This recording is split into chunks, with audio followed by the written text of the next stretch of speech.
the network for the AV industry. What are you listening to? This is AV. This is AVNation. This is AVNation. This is EDtech, Episode 1 for Friday, January 13th, 2012. Crestron Fanboy Hour.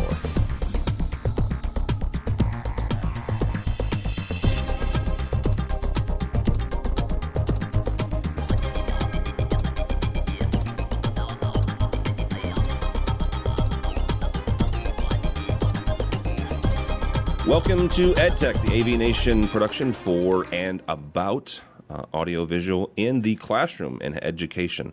My name is Tim Albright. I'm your host. With us are our panelists, our continuous panelists. This should be the group, and we might add some guests as time goes on.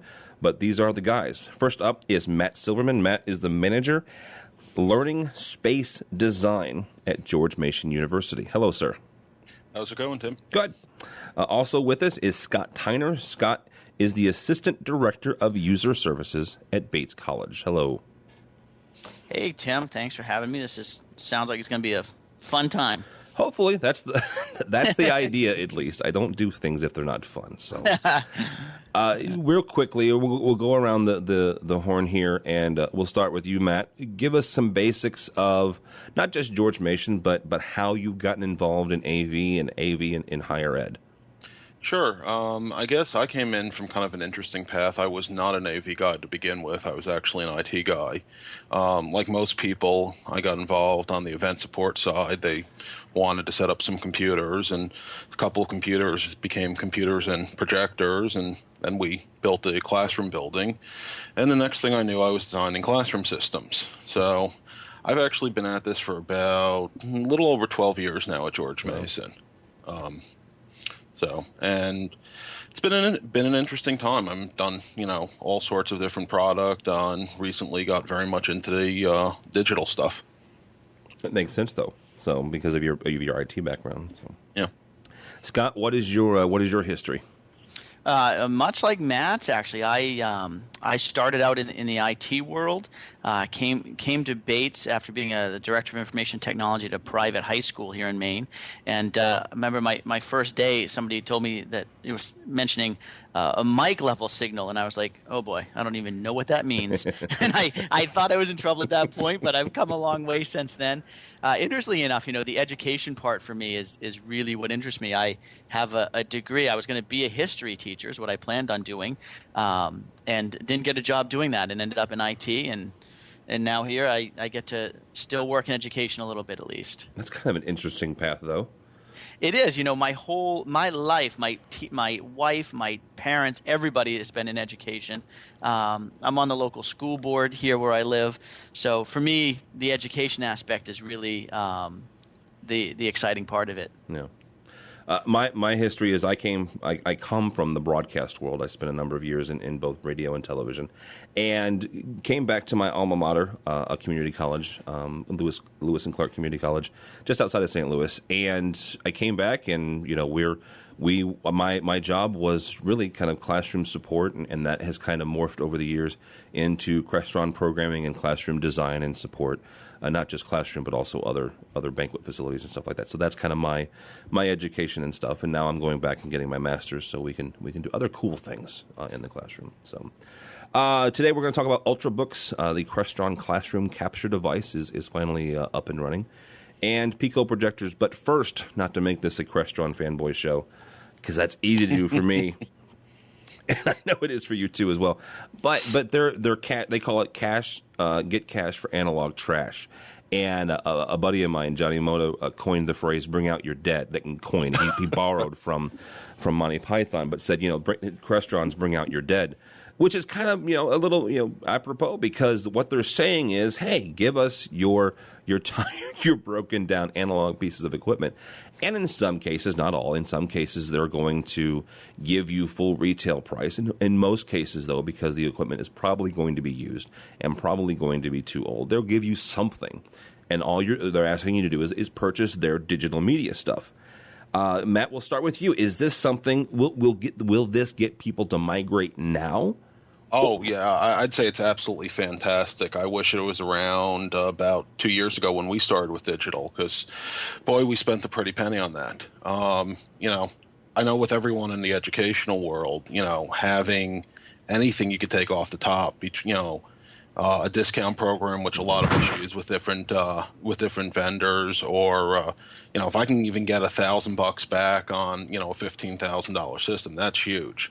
That's a huge return, yeah. Yeah, I mean, and frankly, half the time our surplus people don't know what to do with the product anyway. It'll usually sit in the warehouse for a bit. We ship all of our stuff down to Richmond for auction. We're in Virginia, and they have a central auction for all surplus. And honestly, I know most of that stuff just ends up on a pallet that someone buys for $25. Yeah. So if I can get a couple $100 or $1,000 back for something I'm taking out of the classroom, that's awesome. We're definitely planning to take advantage of that this coming summer when we do some upgrades. Now, Scott, is this something that you guys, and not just you guys, but other people should look into, or is this it's not too late, but is this ahead of the curve? I mean, I know some guys are already moving to digitals, but other people aren't, simply because of the economics. Yeah, well, I'll tell you, to me, it's not just about the economics. To me, it's about Crestron and any company really.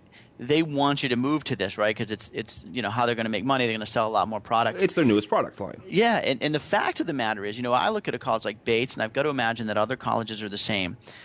We know that the VGA connector, the 15-pin connector, is going to stop being marketed in 2014. I look at that.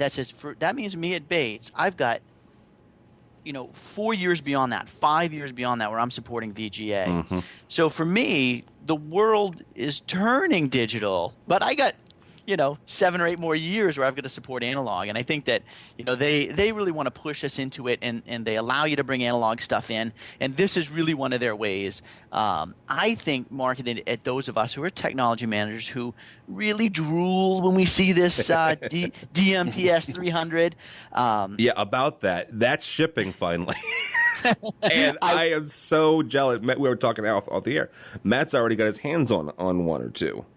I want one really bad. I actually talked to them yesterday at Crestron, and let's hope they don't listen to the call, because they told me I can get $1,100 for each of my MPS 200s. Oh, really? Yeah. What they don't know is, like Matt said, we've been keeping some of these as spares for years as we switch them out. Oh, yeah. So I've got a stack of them in the back room that I'm ready to catch in and get my hands on this guy. Wow. All right, Matt, real quick show of hands or voices or whatever. How many of you guys are still supporting VCRs? Oh God, that's my personal shame, but yes, we. But yes, you are. We still have them everywhere. Scott, do you guys still have the VCRs? We've taken yes, but we've taken a very careful approach to this. In that, we've been telling people for a long time they're going away. Funny enough, when we put in digital systems, some of our NTSC tapes start acting funny. And now when we talk to faculty and they say, oh, my VHS tape's not working, we say, yeah, but we've been kind of warning you about this. And they've got a great attitude. They're like, yeah, I know you have. So what do I do? And we've got solutions for them to change over. So this July, we are not putting VHS in rooms. And when they break, they're not being replaced. And so far, we have got a really great response, even from our faculty, on that. Good for you, because we still are too. I have a few faculty member who, I don't know if this is true because I don't deal in the education video market. They swear to me, and these are older faculty members. They swear to me that their favorite tape of this one lecture that they do every semester, they don't make it anymore, and they don't make it available on DVD. Mm-hmm. So I'm like, all right, whatever. So, I'll troll eBay for a VHS player for you. Yeah, we've heard the same thing. I mean, it's so sad right now. I'm actually still have the VHS DVD combos with our digital systems. Yeah, so and it's just crazy. We ended up going HDMI out of those, so I have to pay like $300 a box for something which just shouldn't exist. Jeez. And we've understood what they're saying is right. They've used these things. They want to use them. Our copyright officer is very strict, but we found some solutions so that we're not doing anything that's illegal, and we're providing them what they need. Well, let's go back to the DMPS because this kind of ties into the whole VHS thing. And I'm looking at the back of this thing. And Matt, let's go with you because you've actually touched it and dealt with it. I'm not seeing any kind of composite or S video in it. It's got component. No, that's actually a modular port solution. You got so you can still go in composite if you have to. You can go in component. You can go in S. It's basically make your choice of those. But it's just one, right? It's just one. Okay. You got a bunch of VGA connectors, but the beauty of it is for every VGA connector, you also have an HDMI connector. Yep. So your upgrade path as you start moving forward is already built in there for you. I love it. I mean, it's a 7x4, but you have these pre-switchers, so you can multitask ports on the front end. And if you plan this out, and we're starting to look at some new standards using this box, you could really build a Swiss Army knife solution where you have one box, one code, which runs say 80% of your classroom and even non-classroom environments. Wow. Yeah, we're very bullish on it. Well, and I remember the first time I saw an MPS was the first time I met my favorite education rep of all time. His name is Kevin Iselli, and he's no longer an education rep. But he walks into my office, and we were a big Crestron house at the time, and we had like one or two classrooms that were Crestron. And he walks into my office, and he's like, tell me all this, and why you're not doing Crestron, and we had a conversation, and he pulls this box out. And he said, how long do you think it would take you to configure an Crestron room like that? And we had a conversation. And he puts this thing on my desk. And in like a minute, he has it up and running and switching. And my mouth is, my jaw is on the floor. And I'm like, holy cow. And that right there just sold me. Not just on Crestron in general, but on the whole MPS idea. Yeah, I think the original analog MPSs were just fantastic. And one of the cool things I think about this digital MPS, and I'm wondering what Crestron's thinking was, I love it. They put in a 6-channel mic mixer. 6-input mic mixer. And I'm trying to think, I love it because I'm going to use it. But I'm wondering where they got the feedback about that. Yeah, I don't know. I think that's from a lot of us. I mean, same way we're going to use it. We have one of our classroom standards which has 4 microphones in it, and it's generally precluded us from using some of the all-in-ones before. Yep. And given that the program DSP's in there, I don't need a second DSP for my mics, and there you go. Yeah, that is true. It's eliminated a box for me, which always makes me happy. And probably the cost of it, too. I mean, oh, yeah.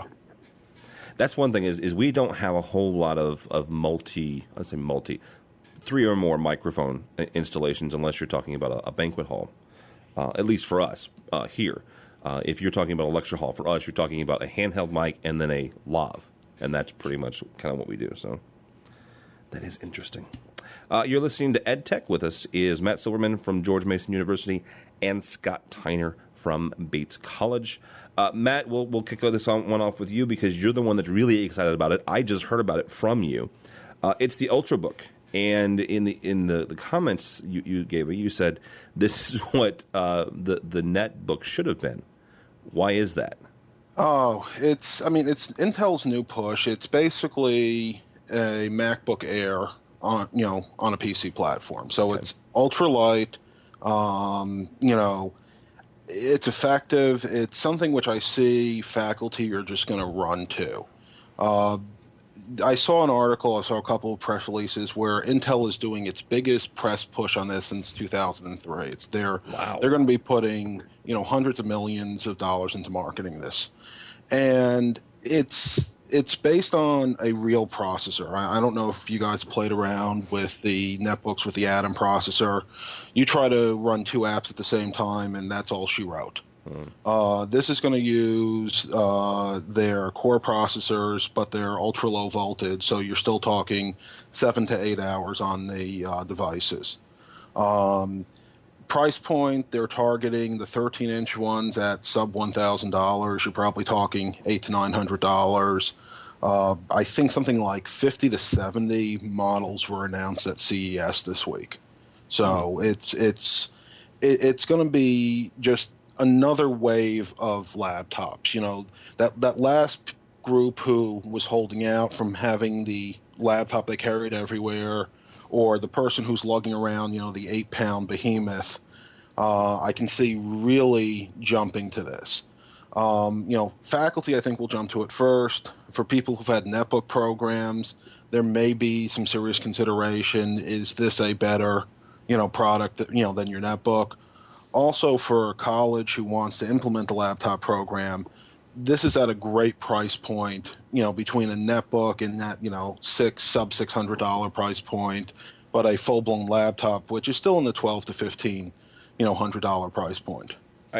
I'm not a big Apple fanboy. I do enjoy their product, but my first reaction when I started reading the specs on this was, what does this do that a tablet, and I'm just going to say an iPad, but any tablet, what does this do that the tablets can't do? It runs Microsoft Office. Well, and there's that. And I am a huge iPad fan. I got an iPad 2 right when they came out, and I actually got it under protest. My boss made me buy them for my team. And I said, I have no idea why I'm going to use this, and I can't live without it now. But there's a lot of times where I say, gee, I actually need a PC. I mean, everything I do for work runs in a PC environment, from just the Microsoft Office side to doing Crestron programming to, whatever specialty applications we're running. And for me, just for me as an individual, I said, gee, I have my iPad in my briefcase. I add a 3-pound, UltraBook. I can now do 100% of my job wherever I am. Wow. And it just adds another tool. The other real interesting thing, which is going to affect us as support people with these UltraBooks, is something like 75% of what I'm seeing coming to market are HDMI out only. So no more VGA port. And that goes back to the last conversation, which, are you prepared for digital? Yeah. So, Tim, I look at this and I thought kind of what you hit at, which is, I don't know, I think that these PC makers and Intel, they're dollar short and a day late on this. It's the MacBook Air, but what? MacBook Air came out 4 or 5 years ago or more? No, about 4 years ago. Yeah, it's like, okay, so it's a little laptop. Way to go, guys. Way to go, yeah. It just doesn't impress me much. And and I agree with what Matt's saying about, I use the PC for things that the iPad can't.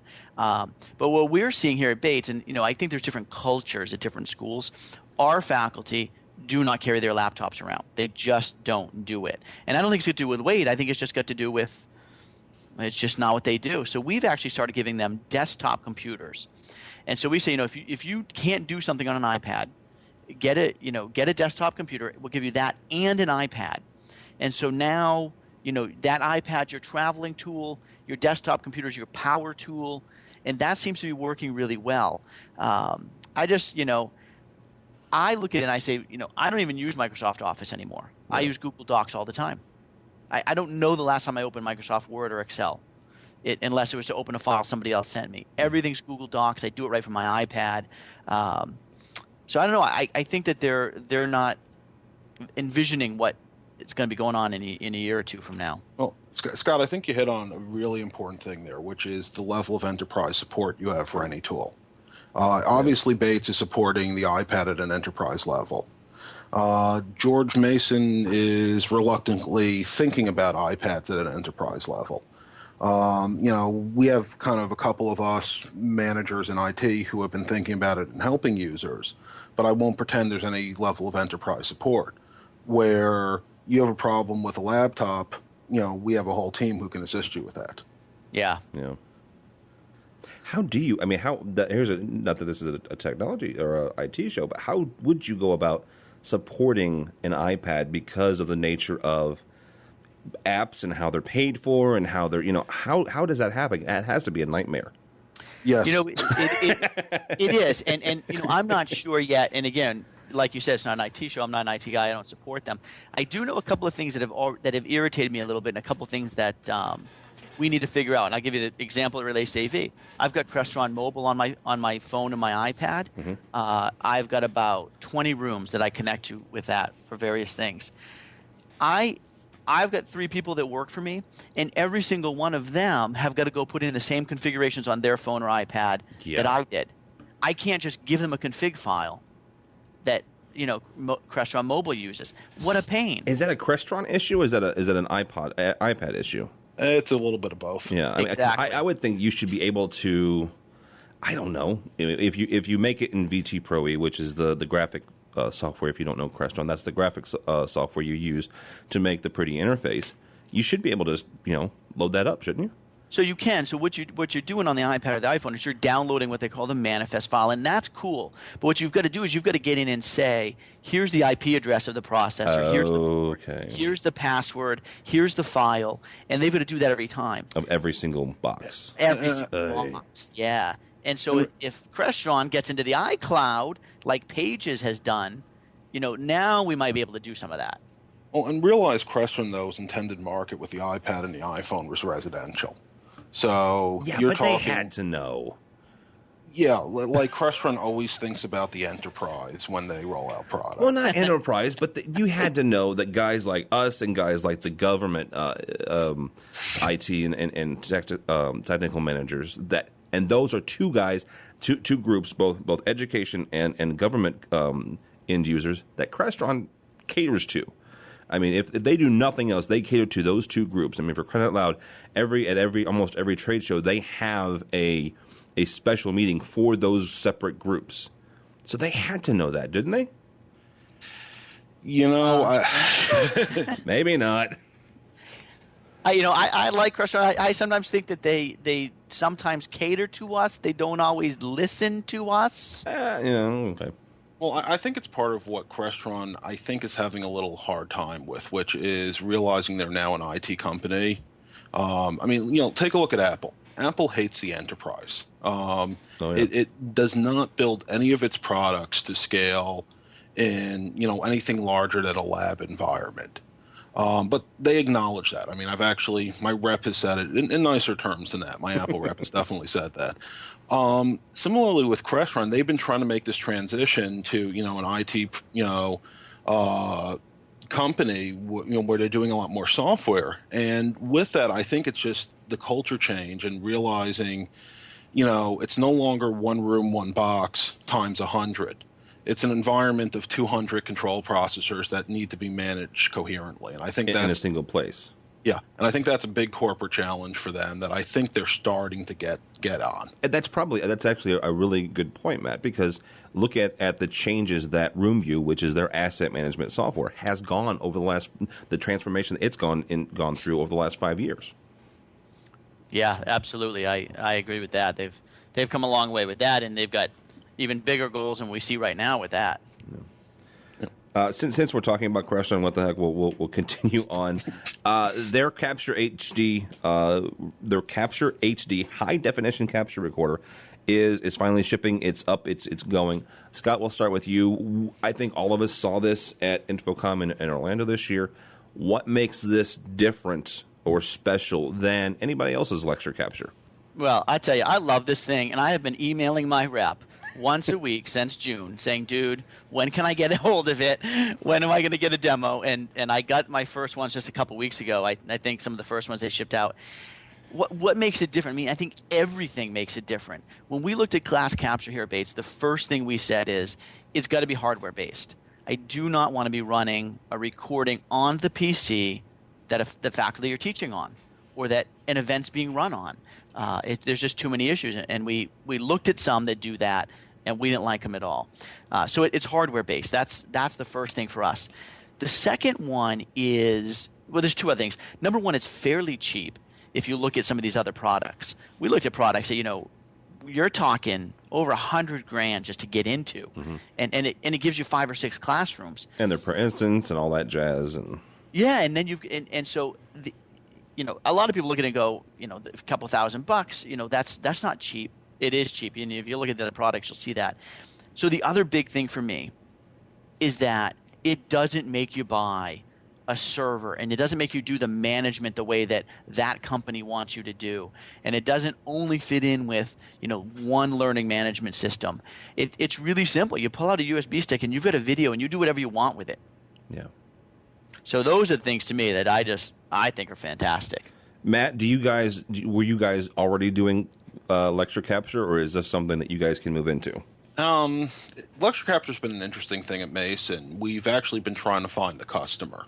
It's really weird. It's blown up at a lot of universities, and we've done a pilot like about every 3 years for the past 6 years or so, and have been challenged because a lot of times, again, as Scott said, it's, I hate software-based solutions, same reason he does. We've tried to integrate some other hardware or quasi-hardware solutions, and it's just been a pain. And really, I think this gives a lot of potential. We're doing a quasi-lecture application where we record all of our intro to public speaking students, 32 sections a semester of this. Wow.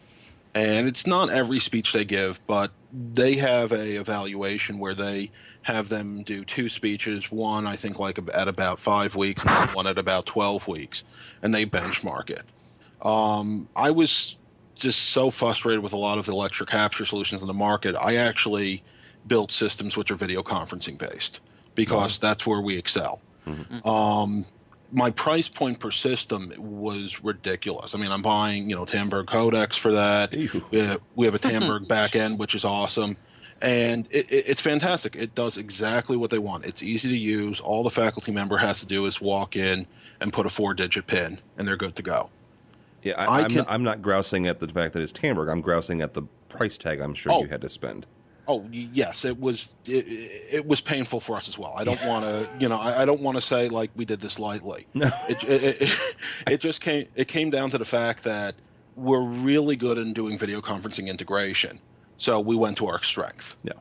I can now, for $3,000, take out that, $20,000 codec and pretty much upgrade and play some systems. And we're starting to consider that. I think we're probably in a 6 to 9 month trend on that. But it also allows us, for a couple of the clients that we have, our law school in particular, who have been flirting with the idea of lecture capture, and they're doing some wacky homegrown solutions. We can actually put a really refined finished product in their space and get them a much higher quality experience than we could have done previously. Let me ask you this. We've also tried a couple different pilot programs. Our issues haven't really ever been software. It's been faculty. And it's always been interesting to me that the faculty is where we push, are the ones who push back. Have your faculty been pretty open to this? We've got, this is Scott. We've got some faculty who are interested in it. Interestingly enough, we've never tried to push this. We've talked to people about it, and Bates is an interesting place. We're a small liberal arts college, and so we're not ever going to do every class gets captured. And I talked to a guy from a college in Massachusetts, University of Massachusetts. They actually put 500 people in 250 person lecture hall, and tell half of them they can only come one of the days. Wow.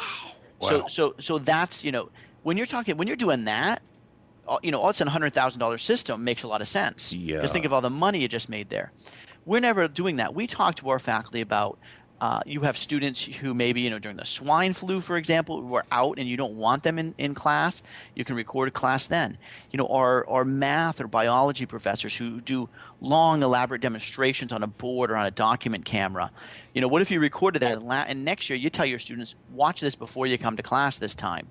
So now you come to class ready to talk. Yeah. We have our student Dean of Students office hires students to go to rooms and be note takers for students with various disabilities. Well, what if we recorded it for those students? So those students with disabilities can sit there and watch and listen and participate, not face down taking notes during a class. And that's where we get some faculty who have been interested. We are putting them in this year, and this is a great way to do it, at the request of a faculty member. That is a great way to do it, yeah. Because then you don't get the pushback. My thing is always been, I look at things like iTunes University, which I have a big affinity for, because you've got this great vast pool of knowledge that's just out there. And I think it endears yourself and endears the college to just the community at large. And I wish that that some, not just here, but other places that sometimes faculty push back against technology simply because they don't understand it, maybe. Well, and one of the things, it's funny because as we looked at classroom capture, we've been looking at it for a long time. One of the things that I've never understood is why was it so expensive? Yeah. I mean, we're talking about a recording here, and I've never got that. I can go, buy a device that can do this for not a lot of money. Why is there not a solution out there that costs, what Crestron now costs? And I think that's one of the reasons that we're excited about is that it's never been even feasible to think about on a small scale. Yeah, the price point is very, very, very attractive.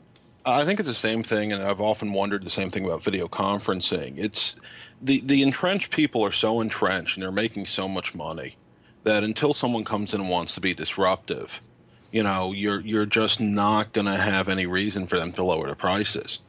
I mean, I think there's a big risk for Crestron. They're getting into a market which they really haven't been in.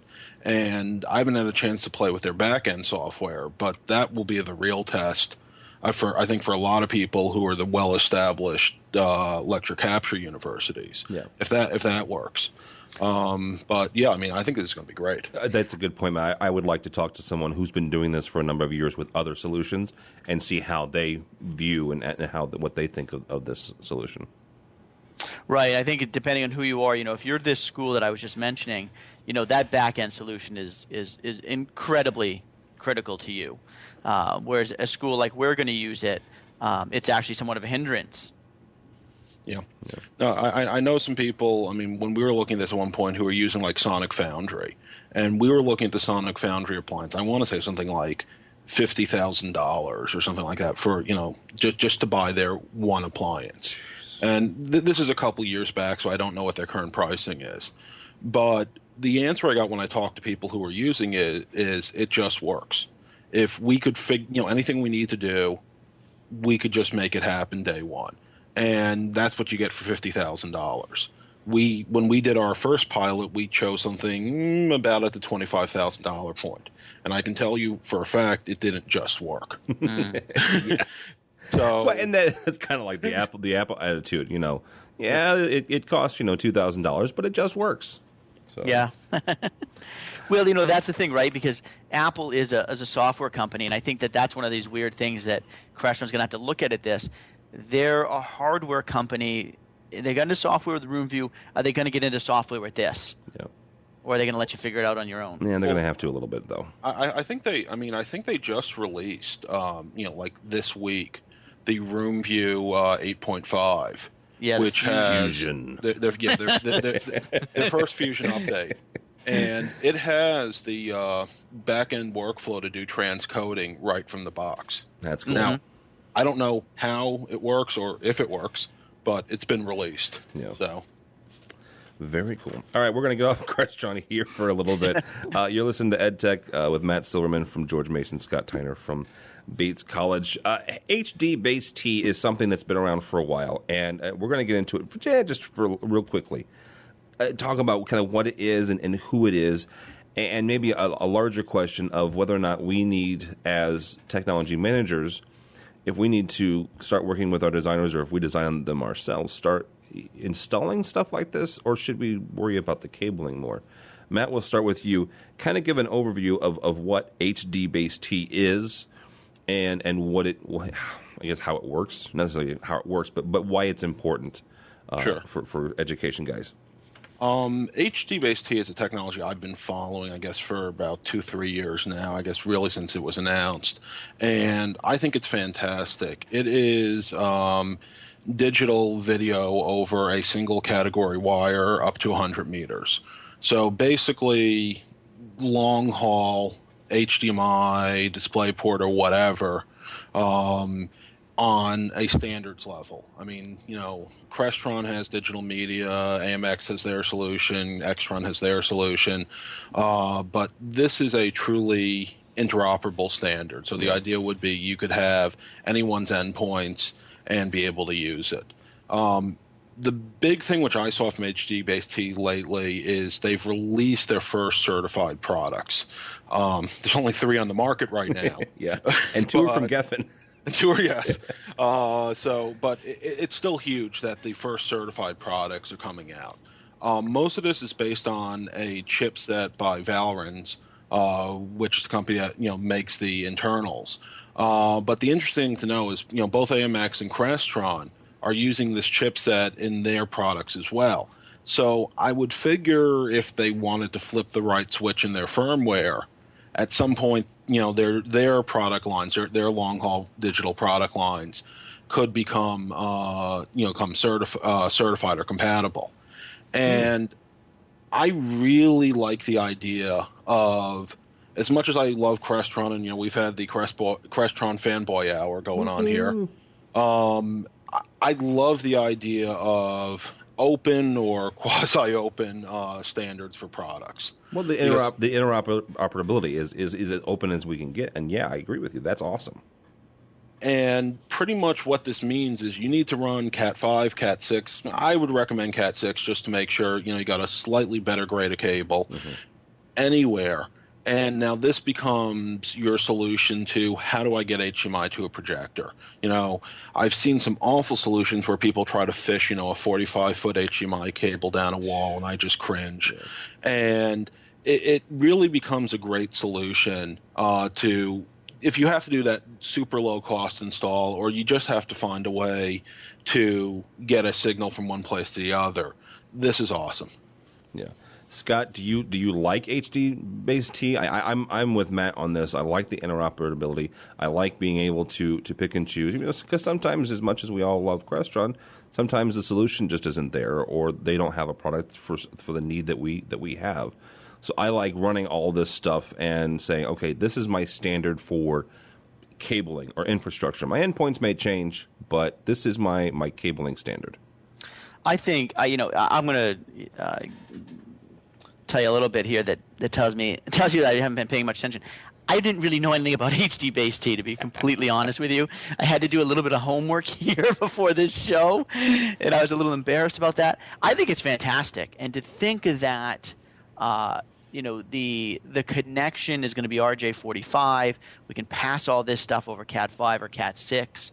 I always laugh because we look at it now and we go, oh, less wires, and everything's over, one Cat 5 now, and then we always learn that we need more wires. But if your standard installation now is you're telling your guys pulling your wires, give me 6 Cat 6s, and that's going to do whatever I need to do. That's really cool. And like you said, it doesn't matter what the product on the other side is. You got your wires in there. I do, Matt, I had to laugh about the HDMI down a wall because I was thinking, first of all, I long for the days of just good old VGA. How long did good old VGA last us, right? Why can't we do that? Well, and the distances for VGA, good Lord. Oh, and we one time had to get a DVI cable through a wall. And, so I'll tell you, and again, don't tell anybody here at my college, we cut the cable and resoldered it. You soldered a DVI cable? I like did not. 30 pins. It is about 30 pins. I am impressed. We've got a guy that works here that is just a soldering expert, and he resoldered it, and it works beautifully. That's impressive. I laughed at him because I was like, "That you just can't do it, and it's not going to work when you're done." Yeah. And he took it as a challenge, and he did. But the Cat 5, everybody knows how to punch that stuff down, and it's awesome. I think it's fantastic. Well, and one other thing that I've been thinking with this, and even DM or other type products like that, is, could we get to the point, we do a lot of our installations in-house now. We have a contract networking vendor who can run point-to-point, category cable for us, no problem. Is my cabling in the future, I have them do a, lectern to projector, Cat 6 path, and, pay, I think our contract price is like $250 for that, and just never have to get my guys up in the ceiling. Mm-hmm. Yeah. And so that's one of the things I see attractive about, this type of technology as well. Yeah, I do as well, so. From Rave Publications, this comes from Pacific Media Associates. Pacific Media does a lot of surveys about technology and kind of future trend stuff. Their latest survey says that Pico projectors could be the largest portion of projector market by 2013. I I personally have an issue with this. I don't think that these are the same guys that told us that 3D is the next greatest thing. So, and I don't believe that either. But Scott, we'll start with you. If these guys are right, how does this affect the classroom? Are we expecting professors to walk in with Pico projectors and kind of bypass our 10,000 lumens projectors? No, and I don't.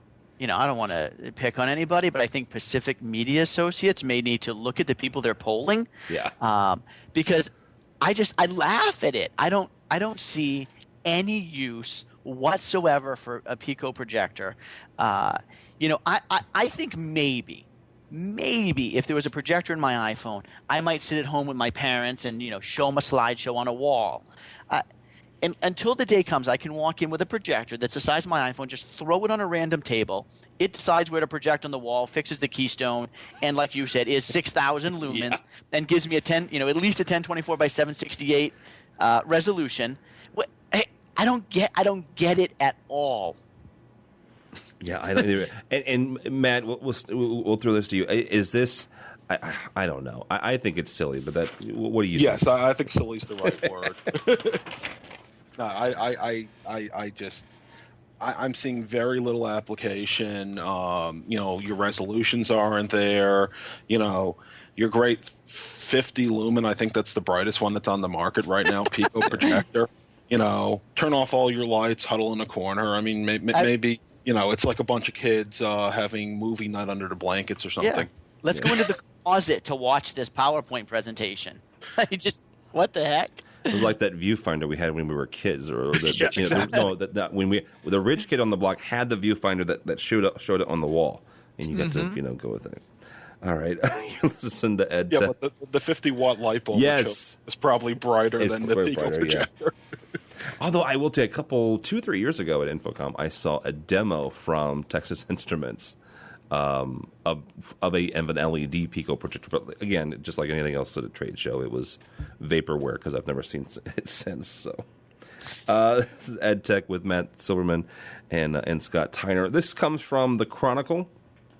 This is kind of about Stanford, and they did some really cool things. They invited people to take some classes online, and they were kind of adjusting how they taught certain classes. And then comes along this Stanford student, which in my brain, guys, and you guys can disagree with me on this, Stanford student just right there automatically gives him 100 points, 100 IQ points above me, because there's no way I could get into Stanford. But he writes a blog post and criticizing Stanford and this whole flipped classroom idea, where they're flipping around, instead of having, one teacher and, half a dozen, a dozen or so, or 30 or 40 students in a lecture hall, you've got hundreds and possibly thousands of people in this classroom. He goes on to say in his blog post, online lectures suck. Tell us how you feel. Yeah, tell us how you feel. Sure, they're great for rainy days or people learning at a distance or people that don't go to Stanford. However, these new classes are getting rid of in-person lectures completely. I met barely anyone in his class. Everything was done alone in my room, which is kind of crappy, especially when there is such a nice campus right outside. I see where this kid's coming from, but not him, but his generation, I think, is the reason Stanford's doing this, and other campuses are doing this. Scott, do you kind of see where I'm coming from, or do you see more on his standpoint where, yeah, they got a great, pretty campus, but you're forcing me to sit in my dorm room? Yeah, I see both issues. First of all, we all work in colleges, right? We know that students like to complain, and No. they're not always necessarily even sincere about what they're complaining about. And so this kid was probably fooling around one day on a blog, but so here's what he's saying though, and this is part of what I agree with. And I'll make an analogy. We have people all the time that want to do overflow, right? So there's an auditorium and somebody's speaking, and it's so big that they're going to overflow to another room. And I'm like, people do not want to sit in some random classroom and watch a music or dance performance. They want to be in the hall. Yeah. I don't get it. The experience is nothing the same.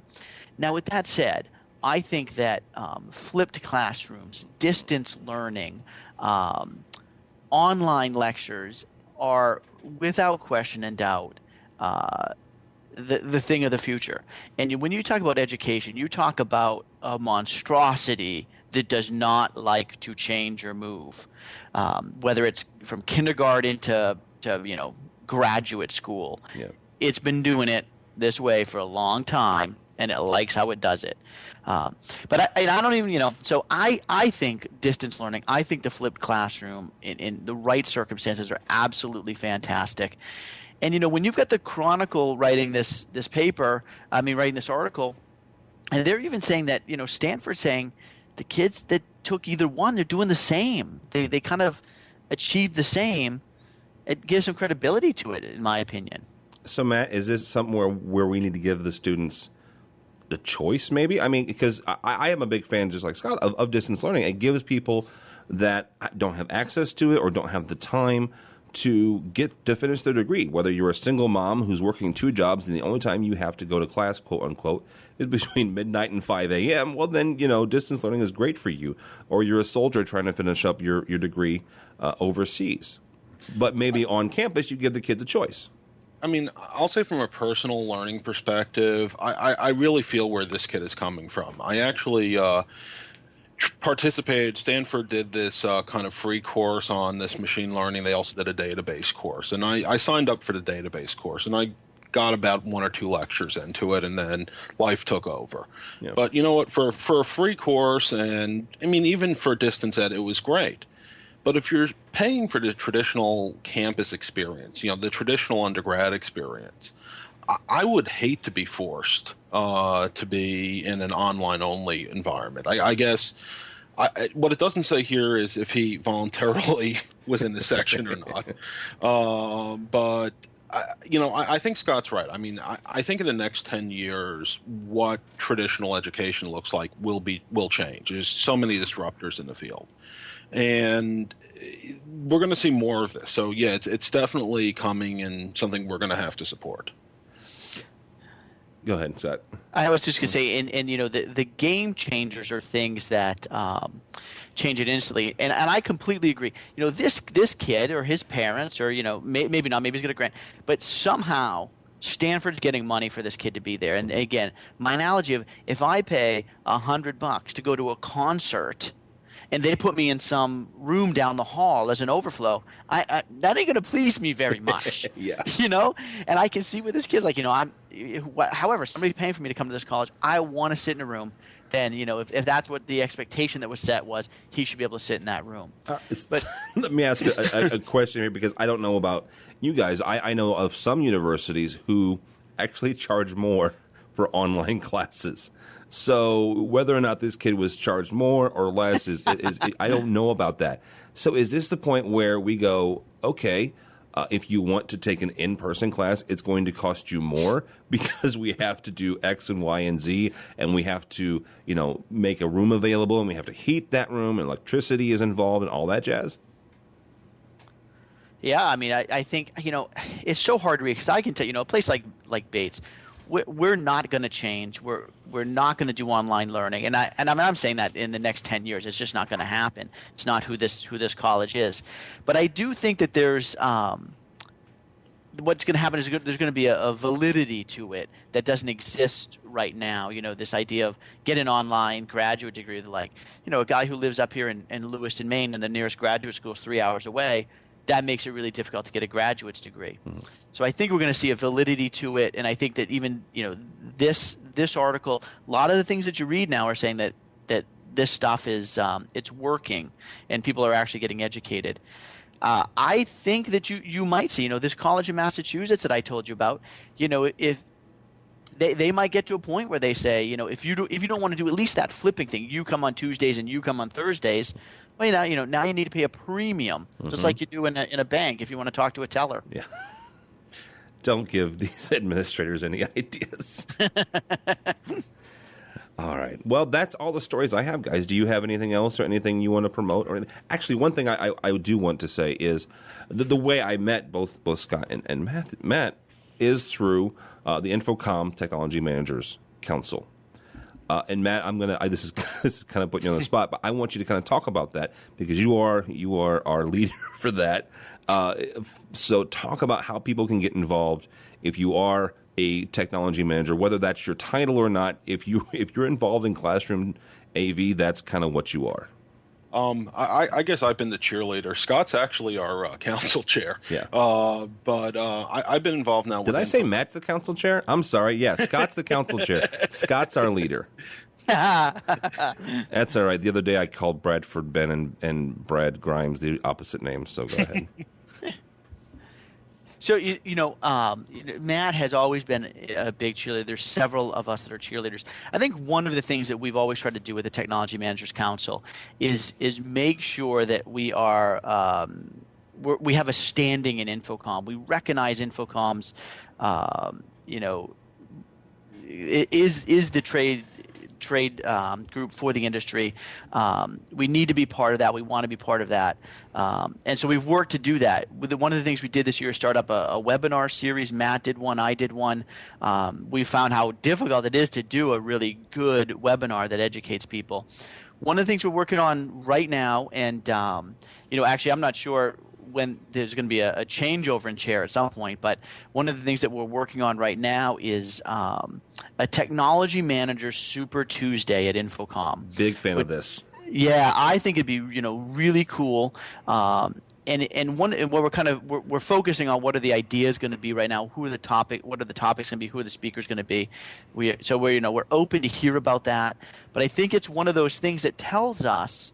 Infocom is reaching out to us. They know that we're part of the industry, and they want to help us be part of that and educate us. All right. So how does someone, if you are not on the Technology Managers Council, it doesn't cost anything. So how do they get involved? How do they get on the council and start getting involved? If you want to get on the council, all you've got to do. I'm trying to think I think right on the Infocom page, if you search for Technology Managers Council, you'll come to a page with all our group picture on it, and I think there's an application form right on it. And like you said, there you fill out an application form just so we know your name and email address. There's no cost associated. You get put on our email list. You're invited to our yearly meeting. You're invited to our which is at Infocom. You're invited to our quarterly meetings, which happen via teleconference. That's probably one of my favorite meetings at Infocom, to be honest about it. Just because, seriously, because there are some guys that don't participate in the quarterly ones, and sometimes I don't because of simple life and scheduling. But that's where you get to meet people face to face, and you hear real problems and real solutions to something that maybe it's not your exact problem, but it's going to be something close. And one of the things we tried last year that there was some confusion about was to have an informal reception. And so we tried to do one right outside of the official Infocom reception. There was some confusion about where it was, but I think there was probably about, at one point, 10 to 15 of us that were there. And to me, that's a big thing. I would really push to try and do something like that again this year, just to meet people, meet you. It's how I met Matt. It's how I met a bunch of the people I know in the industry now that I email if I really need to know something. Have a drink and sit and chat. Yeah, so I'm a big fan of it. Matt's a big fan of it, obviously, and Scott is as well. So if you're not on the council, just go sign up and seriously, it's just an application to Infocom.